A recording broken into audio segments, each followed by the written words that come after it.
खबरों के निष्पक्ष विश्लेषण के लिए सब्सक्राइब करें Jantantra TV and press the bell icon. Never miss any update. और इसी के साथ हमारे साथ इस पूरी चर्चा पर जुड़ चुके डॉक्टर राकेश कुमार, इनका परिचय करा दें कि ये यूरोलॉजी के मरीजों के लिए भगवान की तरह हैं। अपने 31 वर्ष की सेवा के बाद डॉक्टर राकेश कपूर ने पीजीआई लखनऊ को अलविदा कह दिया था। काम के प्रति उनका समर्पण इतना था कि अपने आखिरी दिन भी उनके प्रोस्टेट कैंसर से पीड़ित एक गंभीर मरीज का रोबोट से सफल ऑपरेशन किया था। हमारे साथ इस वक्त केजीएमयू लखनऊ से एमबीबीएस और एमएस किया, इन दोनों कोर्स में उन्होंने गोल्ड मेडल हासिल किया है। तो हमारे साथ इस वक्त राकेश कपूर जी जुड़ चुके हैं, जो वेदांता के डायरेक्टर भी है। सर, आपका बहुत बहुत स्वागत है जनतंत्र टीवी पर। नमस्कार। सर, जिस तरीके से लगातार कोरोना के मामले लगातार बढ़ रहे हैं, कितनी भी कोशिशें की जा रही है, लेकिन ये जो कोरोना है लगातार देश में पांव पसारता जा रहा है और इसका असर सबसे ज़्यादा अगर मरीजों की बात की जाए तो लीवर, किडनी, इन पर असर सबसे ज़्यादा देखने को मिल रहा है। और इस वक्त सबसे ज़्यादा समस्या उन मरीजों को भी है जो किडनी से पीड़ित है, जो डायलिसिस पे हैं। जी, देखिए, बहुत अच्छी बात आपने कही जी। और कोरोना जो एक विपदा ना कि हमारे देश में बल्कि पूरे संसार में एक ये विपदा आई हुई है जी। और हमको यहाँ पे एक बात बहुत ज़रूरी सबको समझना है कि एक बार जॉन एफ कैनेडी ने, अमेरिकन प्रेसिडेंट जो थे, कहा था कि ये समय ये नहीं है कि हम ये पूछें कि देश आपके लिए क्या कर सकता है, बट ये समय बहुत इम्पॉर्टेंट है कि हम ये अपने से पूछें कि हम देश के लिए क्या कर सकते हैं। और जैसा आपने हमें बताया कि क्या होता है, कोई भी बीमारी जिसमें इंसान की इम्यूनिटी कम हो जाती है, जो एक बीमारी से लड़ने की जो एक होता है वो क्षमता आप में कम हो जाती है, तो वो लोग ज़्यादा इन्फेक्ट होते हैं। जैसे आपने अभी दिल्ली में बताया कि 50 साल के मरीज ज़्यादा हैं, क्योंकि ये लोग हैं जो कि बाहर निकल रहे हैं, एक्सपोज्ड हो रहे हैं। हम लोगों की भारत का कल्चर ये है कि जो बुजुर्ग लोग होते हैं यूजुअली घर में रखे जाते हैं, लेकिन ऐसे लोग जो बाहर घूमेंगे और बीमारी लेके घर में जाएंगे तो वो बच्चों को भी और बुजुर्ग को भी इन्फेक्शन दे सकते हैं। यहाँ पे ये समझना बहुत जरूरी है कि इसकी अभी कोई भी दवाएं नहीं हैं। हमारे जो भी चीजें हैं वो सपोर्टिव ट्रीटमेंट है और इससे जो मरीज ठीक होते हैं वो अपनी जो बीमारी से लड़ने की अपनी क्षमता होती है शरीर की, उसी से वो ठीक होते हैं। जैसा कि आपने स्वयं कहा कि जब तक इसकी वैक्सीन्स नहीं आ जाती हैं या और कोई इलाज नहीं आ जाता है, तो हमको ये सबको समझना है कि जो भी सरकार प्रभावी कदम हमारे माननीय प्रधानमंत्री जी, जिसको कि विश्व अप्रिशिएट कर रहा है, वो आपको दबाने के लिए नहीं करा जा रहा है। जैसे बीमारी किसी जाति को, किसी पैसे वर्ग को देख के नहीं आती, गरीब को भी हो सकती है, पैसे वाले को भी हो सकती है, किसी जात धर्म को हो सकती है। तो हमको पहले ये समझना है, परेशानियां हैं, कोई डाउट नहीं है, लेकिन हमको चाहिए कि इस परेशानी के समय जब हमें घर में बैठता है तो ये टाइम है जब हम अपने को रिव्यू कर सकते हैं। हम बहुत सी चीजें सोच सकते हैं, हम ईश्वर भक्ति में लीन हो सकते हैं, हम और अच्छे काम कर सकते हैं, पुस्तकें पढ़ सकते हैं, लेकिन इससे बचने का सिर्फ एक उपाय है कि हमें सोशल आइसोलेशन करना पड़ेगा। जो सरकार हमारी कोशिशें कर रही है उसमें हमको सरकार का भागीदार बनना पड़ेगा, हमको अन्यथा बाहर नहीं निकलना पड़ेगा और हमको एक सजा के तौर पे जो क्वारंटाइन्स हो रहे हैं या आइसोलेशन किया जा रहा है तो वो एक सजा के तौर पे नहीं मानना पड़ेगा। हमको ये मानना पड़ेगा कि जो सरकार कर रही है वो आपके हित के लिए कर रही है। सर, जिस तरह के कहा जा रहा है कि लगातार टेस्टिंग का दौर चल रहा है, टेस्टिंग ज़्यादा से ज़्यादा होनी चाहिए, तभी शायद इस कोरोना को हराया जा सकता है, लेकिन कहीं ना कहीं टेस्टिंग की जो संख्या है वो कम हो रही है। रैपिड टेस्ट किट भी मंगाया गया, चीन के द्वारा वहाँ से मंगाया गया, लेकिन वो किट भी फेल होती हुई नजर आई, जिस पर कई सवाल भी खड़े हो रहे हैं कि ऐसी किट क्यों मंगाई गई, जिसके परिणाम ही गलत आ रहे हैं। देखो, ऐसा है ऋतु, अगर हम ये बात कहें कि किसी की जगह पे अगर कोई गड़बड़ी हो रही है उसमें हम बहुत पुलिस वाले लगा देंगे तो वहां वो गड़बड़ी खत्म हो जाएगी, उससे नहीं खत्म होती है। जब तक पूरा समाज भागीदार नहीं बनेगा। आज रैपिड टेस्ट जो शासन ने अगर रैपिड टेस्ट के लिए जो भी किट अवेलेबल थी वो वहां से मंगाई गई, अगर उसके रिजल्ट्स अच्छे नहीं आ रहे हैं तो और जहां से रैपिड किट मंगवाएंगे वहां से शासन इस चीज को देखेगा। टेस्टिंग इंपॉर्टेंट है, मैं ये नहीं कह रहा हूं टेस्टिंग नहीं होना चाहिए। अगर टेस्टिंग से हम क्या करेंगे, हम पता लगाएंगे कि कौन किस एरियाज में या किस व्यक्ति को कोरोना पॉजिटिव है, उसको हम आइसोलेट करेंगे, क्वारंटाइन करेंगे, उसको हम लोगों से अलग रखेंगे। तो लेकिन ये सब जो टेस्ट होते रहने चाहिए, अपनी क्रिया सब चलती रहने चाहिए। जैसे हमारा शरीर है, जब हम पैदा होते हैं बच्चे की तरह हमारे जेनेटिक जो जीन्स होते हैं हम बढ़ते हैं, लेकिन ऐसा नहीं है कि हम ये कहें कि सिर्फ हम खाना खिलाते रहेंगे तो बच्चा ग्रो करता रहेगा। हमें जागरूक होना आवश्यक है, हमें बीमारियों से दूर रहना आवश्यक है। तो जब सब लोग टेस्ट होना आवश्यक है, टेस्ट जो है हमको है, जो पॉजिटिव है उसको हम क्वारंटाइन करेंगे, उसे आइसोलेट करेंगे। तो उसका पर्पस ये है कि स्क्रीनिंग से हम और बीमारी फैलने को रोक सकते हैं। लेकिन हम वो स्थिति क्यों आने दें? स्क्रीनिंग होनी चाहिए। आज 130 करोड़ जनता हमारी है, 130 करोड़ की स्क्रीनिंग करना एक बहुत ही कठिन कार्य है, तो वो होना चाहिए। मैं डिनाई नहीं कर रहा हूं कि नहीं होना चाहिए, लेकिन पहले हम ये तो देखें कि हम सरकार को, हम अपनी बीमारी को, हम अपने घर के लोगों को, मोहल्ले को, अपने प्रदेश को, देश को इस बीमारी से कैसे बच सकते हैं। बिल्कुल सर, कैसे बच सकते हैं इस पर तो इसमें सबका पार्टिसिपेशन बहुत जरूरी है जी। साथ ही साथ सर, जिस तरीके से कोरोना वॉरियर्स जी आप अपनी बात पूरी करिए सर। जी हाँ, नहीं, मैं समझ गया। आपने जो वॉरियर्स की बात करी, एक बहुत खूबसूरत व्हाट्सएप किसी ने भेजा था कि आजकल मंदिर, मस्जिद, गुरुद्वारे, सब चर्चेस बंद हैं, तो उन्होंने कहा कि भगवान कहाँ चले गए हैं। तो उस पर किसी ने बहुत सुंदर लिखा था कि आज जो है भगवान वो डॉक्टर्स के रूप में है, पुलिस वालों के रूप में है, हेल्थ वर्कर्स के रूप में है, उनके रूप में भगवान आपके लिए आया है। लेकिन भगवान भी उन्हीं की देखिए सहायता करता है जो कर्म करते हैं। अगर आप कर्म नहीं करेंगे और एक्सपेक्ट करेंगे भगवान आपकी सहायता करे, तो भगवान सहायता नहीं करेगा। कर्म हम ही लोगों को, आज प्रदेश के, देश के हर इंडिविजुअल को अपने कर्म को समझना है। और जब तक वो कर्म को नहीं समझेंगे, आप ये सोचें भगवान या सरकार आपको बचाएगी, वो नहीं बचा सकती है। जी। तो सर, जो कोरोना वॉरियर्स हैं, जो फ्रंट फुट पर खड़े होकर लगातार मरीजों का इलाज करें, उनके लिए भी पीपी किट बेहद जरूरी है। हर कोई इसकी मांग भी कर रहा है, लेकिन उसकी भी कमी कहीं ना कहीं देखने को मिली। हालांकि प्रशासन की तरफ से कोशिश, सरकार की तरफ से भी की जा रही है कि पीपी किट खुद भारत में बने, और लगातार इसकी तस्वीरें भी हम दिखाते रहे हैं कि किस तरीके से प्रशासन कोशिश कर रहा है। लेकिन जो उससे कहीं ना कहीं डॉक्टर्स भी प्रभावित हो रहे हैं पीपी किट के अभाव में। देखिए, मैं आपने जो जितनी बातें कह रहे हैं वो अगर साइंटिफिक पॉइंट ऑफ व्यू से वो 100% बिल्कुल सही बात है। बट कभी कभी हमको ये समझना चाहिए कि आज अमेरिका जैसी कंट्रीज में, यूरोप जैसी कंट्रीज में समस्याएं किट्स को लेके, चीज़ों को लेके हैं। तो सबसे जरूरी चीज, जब कहीं सूखा पड़ता है, जब भूखमरी होती है, उस समय आप क्या देखते हो? या आप अगर WHO के प्रोटोकॉल में जाओ कि कहीं पे मान लीजिए भूचाल आ जाए या कहीं पे बाढ़ आ जाए, तो हमको सबसे पहले उनको बचाना, हम ट्राइज करते हैं कि हम जो जिसकी जिंदगी बचा सकते हैं उसको सबसे पहले हेल्प करते हैं, जिसकी जिंदगी 2 घंटे करके उसको आगे भेजते हैं। तो पीपी किट्स होनी चाहिए, लोगों को प्रोटेक्शन लेना चाहिए। और मुझे बहुत खुशी है कि अगर आप देखें हमारा स्वास्थ्य प्रधानमंत्री, हमारे प्रदेश के, जैसे मैं उत्तर प्रदेश से हूँ, हमारे मुख्यमंत्री, शासन के सब लोग लगे हुए हैं और ये सब अवेलेबल कराया जाएगा। बट हमको ये देखना है कि हम इनका जुडिशियस यूज करें।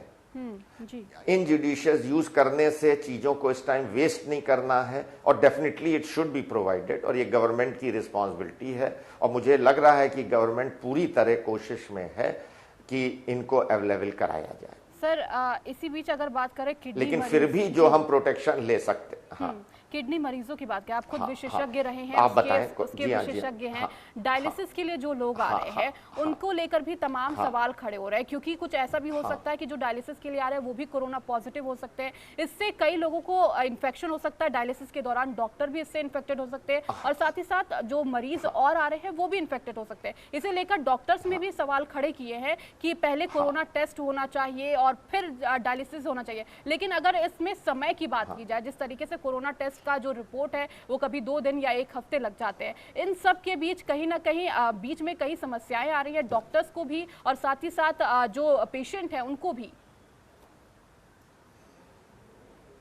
नहीं, देखिए, पहली चीज तो जो कोरोना की रिपोर्ट है वो 12 घंटे में मिल जाती है, तो ये एक गलत भ्रांति है कि उसमें 1 हफ्ता लगता है। हो सकता है रिमोट एरियाज हों जिनको वहां से भेजना पड़ता है तो समय लगता है। जैसे मैं अगर मेदांता की बात करूं, लखनऊ की, या मैं SGPGI जिसका मैं प्रीवियस डायरेक्टर भी रहा, हेड भी रहा, तो हमारे पास रिपोर्ट 12 घंटे में आ जाती है। नॉर्मल अगर आप देखें तो ज्यादातर ये जो मरीज डायलिसिस के होते हैं ये क्रॉनिक पेशेंट्स होते हैं और उनकी डायलिसिस चलती रहती है। ऐसा बहुत कम केसेस आते हैं कि जिसमें इमीडिएट डायलिसिस की जरूरत है। अगर जो इलेक्टिव केसेस होते हैं कि जिनको मान लीजिए हफ्ते में 2 बार डायलिसिस होती है, तो उनका हम बीच बीच में कोरोना टेस्ट कराते हैं जिसकी रिपोर्ट 12 घंटे में आ जाती है। लेकिन उसके बावजूद भी जो भी मरीज आता है तो हम उसमें पूरा प्रोटेक्शन लेते हैं। पूरा हम हर मरीज को मान के चलते हैं कि ये एक हो सकता है कैरियर हो, तो हम मास्क, PPE किट्स जितनी है सबका पूरा प्रिकॉशंस लेते हैं, मरीज की हिस्ट्री प्रॉपर लेते हैं, तब करते हैं। तो एक लोगों को इसमें घबराना नहीं चाहिए। इंपॉर्टेंट चीज होता है प्रिकॉशंस। मरीज जैसे मेरे वहां मेदांता में जब मरीज आता है तो हॉस्पिटल से इंटर करने से पहले उसको पूरी अपनी हिस्ट्री शीट भरनी होती है, उसका हम टेम्परेचर लेते हैं। अगर शक होता है, सिम्टम्स हैं, तो हम उससे कहते हैं नहीं भाई कोविड टेस्ट के बाद हम आपको लेंगे, और कोविड टेस्ट जब हो जाता है, निगेटिव आता है, तब हम उसकी एंट्री करते हैं। अगर अभी तक ऐसी ईश्वर की कृपा रही है, ऐसा कोई केस नहीं आया है जिसमें हमें कुछ इमरजेंसी में करना हो, तो ऐसा मरीज आता है तो उसको हम आइसोलेट ये मान के चलते हैं, ही कुड बी कैरियर, उसको हम प्रॉपर आइसोलेट करते हैं। 12 घंटे के अंदर रिपोर्ट आ जाती है और जो भी इमरजेंसी मेजर्स लेने होते हैं वो सब अंडर प्रॉपर प्रोटेक्शन हम मेजर्स लेते हैं। तो डेफिनेटली प्रोटेक्शन डॉक्टर का बहुत जरूरी है, मरीज का बहुत जरूरी है, अटेंडेंट्स का है। तो जब हम इस चीज को मरीजों को समझाते हैं कि अगर इलेक्टिव केस है, इमरजेंसी नहीं है, तो प्रॉपर टेस्टिंग के बाद ही उसका करें। और डेफिनेटली जो किडनी के मरीज हैं, जो किडनी फेल हैं, इनकी इम्यूनिटी कम होती है, तो ये ज्यादा चांसेस होते हैं कि अगर इनमें इन्फेक्शन होगा तो सीवियर होगा और वो जल्दी कैरियर बन सकते हैं। बट ऐसा नहीं है कि सब जितने मरीज हैं सभी कैरियर होंगे। तो जो सोशल अपने को डिस्टेंसिंग कर रहे हैं, प्रॉपर घर में केयर कर रहे हैं, जैसे अभी तक हमारे वहां इतने मरीज आए हैं मेदांता लखनऊ में, और बहुत मुझे खुशी है कि 100% निगेटिव आए हैं। जी, ये तो खुशी की बात है सर। लेकिन उत्तर प्रदेश के अगर आंकड़ों की बात की जाए तो 1400 से भी ज़्यादा आंकड़े पहुंच चुके हैं। लगातार नए नए मामले सामने आ रहे हैं। हर इलाके से कोई ना कोई मामला ऐसा देखने को मिल रहा है कि आता जा रहा है। तमाम सावधानियों के बावजूद वेंटिलेटर्स की बात की जा रही है कि अभी इंडिया में 50,000 वेंटिलेटर्स है, लेकिन अगर ऐसी स्थिति आती है कि संख्या बढ़ती है तो वेंटिलेटर्स की जो संख्या है वो भी बढ़ानी पड़ेगी, लाखों तक करनी पड़ेगी। लेकिन अभी तक भारत में उसका इंतजाम नहीं हुआ है। नहीं सर, देखिए, जो हम आपसे कहें कि एक साथ नंबर्स रखना, जब जरूरत होगी तो सब प्राइवेट इंस्टीट्यूट, सब लोग सरकार का पूरा हाथ बटाएंगे, क्योंकि जीवन हमारे लिए सबसे इंपॉर्टेंट है। हमारे देश का हर नागरिक का जीवन उतना ही इंपॉर्टेंट है। तो सब व्यवस्थाएं होंगी। और मुझे ऐसा लगता है, मैं जैसे यूपी के बारे में बता सकता हूं कि यूपी सरकार ने बहुत अच्छे इंतजाम किए हैं। और जरूरी नहीं है, एक ये भ्रांति है कि सबको वेंटिलेटर की जरूरत आती है। बहुत जो सीरियस मरीज होते हैं जिनमें रेस्पिरेटरी डिस्ट्रेस सिंड्रोम हो जाता है, उनमें आती है। और अगर आप देखेंगे अभी समहाउ शायद हमारे हिंदुस्तान की इम्यूनिटी अच्छी है, तो जैसे मेरे वहाँ अभी कोरोना का कोई मरीज नहीं है, बट पीजीआई के बारे में मैंने जो पता किया तो बहुत कम मरीज अभी वेंटिलेटर पे हैं, they are on oxygen support and उनको ईश्वर चाहेगा इम्यूनिटी से तो अच्छे सपोर्ट के साथ ऑक्सीजन प्लस जो रूटीन दवाएं हैं उनसे वो सब ठीक भी हो रहे हैं मरीज और बहुत घर जा रहे हैं। तो जरूरी चीज मैं फिर बार बार यही कहूंगा, सबसे इंपॉर्टेंट चीज व्यक्ति स्वयं है जी। आपको भगवान भी तभी हेल्प करेगा, आपकी इम्यूनिटी भी तभी बढ़ेगी। जैसे आप कह रहे हो आजकल केसेस मिलते जा रहे हैं, एक तो सरकार विजिलेंट है, दूसरी चीज लोग भी अब विजिलेंट हो गए हैं। अगर उनको शक होता है कि हमारे बगल में कोई खांस रहा है, सिक लग रहा है, तो फौरन हेल्थ डिपार्टमेंट को रिपोर्ट भी करते हैं।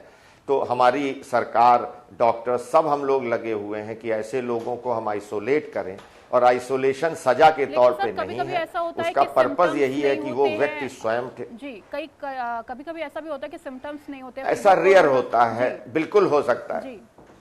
हाँ, नहीं मैम, आपकी वो भी बात बिल्कुल सत्य है कि ऐसा हो सकता है, लेकिन उसी लिए तो जो स्क्रीनिंग का पर्पस यही होता है कि हम ऐसे लोगों को एसिम्प्टोमेटिक कैरियर को ढूंढें जो बीमारी ना फैलाएं।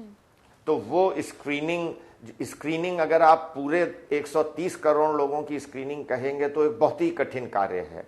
तो हम वो ग्रुप जो ससेप्टेबल है या जिसमें कांटेक्ट की हिस्ट्री है, जो बहुत ही ऐसे एरियाज में रह रहा है जहां लोग बहुत पास रह रहे हैं, वहां पे सोशल आइसोलेशन अच्छा नहीं कर रहे हैं। जैसे आपने न्यूज में देखा होगा कि इवन पिज्जा देने वाला, सब्जी देने वाला, दे वर टर्न पॉजिटिव बिकॉज ये लोग बहुत लोगों से मिल रहे हैं। अगर वो व्यक्ति बहुत लोगों से नहीं मिलता या उसको हम लोग जब वो सब्जी देने आ रहा है हम एक सोशल डिस्टेंसिंग रखते तो ये प्रॉब्लम्स नहीं आएंगी। तो हमको ये सब समझ के चलना है, आज कोरोना से बचने के लिए prevention is the only answer at this moment. अगर हम प्रिवेंट करेंगे, प्रिवेंट कैसे कर सकते हैं, हम अपना खान पान अच्छा रखें, अगर हम अपनी मानसिक स्थिति भी अच्छी नहीं रखेंगे तो वो भी हमारी इम्यूनिटी कम करता है। बिकॉज आप अगर इरिटेबल हैं, आप टेंस हैं, तो शरीर में कुछ हार्मोन जैसे एड्रेनलिन है, कॉर्टिसोन है, इनका सिक्रीशन ज्यादा होता है और ये हमारी इम्यूनिटी कम करते हैं। अगर इम्यूनिटी कम हो जाएगी तो कोरोना हमारे ऊपर जीत जाएगा। सर, तो सबसे विश्वास जो करना असर है, वो एज ग्रुप जो है वो 60 से ऊपर वालों पर ज्यादा असर करने को देखने को मिलता है। जो पेशेंट है उन पर ज्यादा असर कोरोना का एक बुजुर्ग के ऊपर ज्यादा है। उनको लेकर क्या कुछ ऐसे स्वास्थ्य विभाग की तरफ से भी कई समस्याएं खड़ी हो रही हैं कि ऐसे केसेस ज्यादा सामने आ रहे हैं? जी जी, उसका कारण मैम ये होता है कि जैसे जैसे आप बढ़ते हैं, देखिए बेसिकली जो आपके शरीर में आपकी जो सेना होती है, लड़ने की क्षमता होती है, तो उसमें बॉडी के सेल्स होते हैं, उनको हम टी सेल्स बोलते हैं। मतलब दे आर पार्ट ऑफ, आपने पढ़ा होगा WBC, व्हाइट ब्लड सेल्स होते हैं ब्लड में। तो उम्र के साथ वो सेल्स बनने की क्षमता कम होती जाती है। जो जीन्स होते हैं उनमें कुछ एक्टिविटीज, तभी तो आप बुढ़े होना शुरू होते हैं। तो जो हमारे बुजुर्गवार होते हैं उनमें इम्यूनिटी कम होती है। इसके अलावा एज के साथ बीमारियां जैसे डायबिटीज हैं, किडनी फंक्शन है, ब्लड प्रेशर है, शारीरिक रूप से वो वीक होते हैं या उनमें तरह तरह के कभी कैंसर डेवलप होते हैं, चीजें डेवलप रहती, तो उससे इम्यूनिटी कम होती है। इसलिए कोरोना उन पे जल्दी जीत जाता है, उन पे कॉम्प्लिकेशंस हो जाते हैं। जो यंग लोग होते हैं उनके अंदर इस बीमारियों से लड़ने की क्षमता, इम्यूनिटी उनकी बहुत अच्छी होती है, तो वो लोग कम पीड़ित, या अगर होता भी है जैसे जुकाम होता है, एक नॉर्मल बंदे को जुकाम होगा, यंग को जल्दी ठीक होगा, बुजुर्गवार को जुकाम होगा तो ही कैन डेवलप निमोनिया। तो जब इसीलिए हमें जो बार बार कह रहे हैं, सरकार कह रही है कि हमको घर में अगर बुजुर्गवार हैं या बच्चे हैं उनसे आइसोलेट करें, उनसे ज्यादा मिले नहीं। और एक ये वक्त की बात है, जहां ये वक्त गुजर जाएगा, बुरा वक्त, सब कुछ मिलके हम लोग बैठ सकते हैं। बिल्कुल बिल्कुल, वक्त गुजर जाएगा। सर, साथ ही साथ स्वास्थ्य कर्मियों पर एक मामला सामने लगातार ये भी आ रहा है कि हमले किए जा रहे हैं, उसको लेकर कल एक अध्यादेश लाया गया, अब कानून बन गया कि जो भी स्वास्थ्य कर्मियों पर हमला करेगा उस पर सजा का प्रावधान होगा, साथ ही साथ जुर्माने का भी प्रावधान होगा। देखिए, बिल्कुल सत्य आपने कहा, और एक चीज हमको ये समझनी है, देखिए हर इंसान डरता किससे? हम भगवान से क्यों डरते हैं? हम भगवान से इसलिए डरते हैं कि अगर हम गलत काम करेंगे तो भगवान हमें फल देगा। तो ये जो घटनाएं हुई, इनके लिए अगर आप देखें, एक अच्छी सोसाइटी में घटना होनी नहीं चाहिए भाई। अगर हम मान लीजिए पुलिस वाला चोर को पकड़ता है, उसको अगर मार पड़ती है, डांटता है, जेल क्यों करता है? तभी तो लोग डरते हैं कि हम गलत काम करेंगे तो हम पकड़ लिए जाएंगे। तो सबसे पहले सोसाइटी जब तक सहनशील नहीं होगी, अगर उसमें सहनशीलता कैसे आएगी? या तो वो लोग खुद समझें या हमको कड़े नियम बनाने पड़ेंगे। एटलीस्ट कड़े नियम से इंसान डरता है। जैसे आज है, मान लीजिए सिगरेट पीना, एक जमाने में सब सिगरेट पीते थे, उसको बुरा नहीं माना जाता था। लेकिन जब ये पता चला कि सिगरेट पीने से हर जगह वार्निंग आ गई कि सिगरेट पी के आपको कैंसर होगा, आप मृत्यु को आगे बुलाएंगे, तो लोग डर के मारे सिगरेट पीना कितना कम हो गई। तो ये नियम जो बनते हैं, ये आपके नुकसान करने के लिए नियम नहीं बन रहे हैं, ये हम सबको समझना है। नियम इसलिए बन रहे हैं, अगर आप स्कूल में जाते हैं, आपके टाइम होते हैं कि इतने बजे से इतने बजे आते हैं, टीचर होमवर्क देते हैं, तो आपको डर लगता है नहीं करेंगे तो हमें मार पड़ेगी, डांट पड़ेगी, मुर्गा बनाया जाएगा। तो नियम बनना बहुत आवश्यक है। लोगों को ये नहीं सोचना चाहिए कि नियम उनके अगेंस्ट बनाए जा रहे हैं लोगों को, कि अब हम, लेकिन अभद्रता करना गलत बात है। जो आपकी जान बचा रहा है उसी पे हम अभद्र व्यवहार करेंगे तो उससे फायदा क्या होगा? नुकसान हम अपना करेंगे, बिल्कुल बिल्कुल, स्वास्थ्य कर्मी का नहीं करेंगे, लोगों का मनोबल हम गिराएंगे। बिल्कुल बिल्कुल सर, ये सारी तो सबको समझना चाहिए, नियम बनना बहुत जरूरी है। हमारे साथ साझा करने के लिए और जनतंत्र टीवी के साथ जुड़ने के लिए बहुत बहुत शुक्रिया आपका।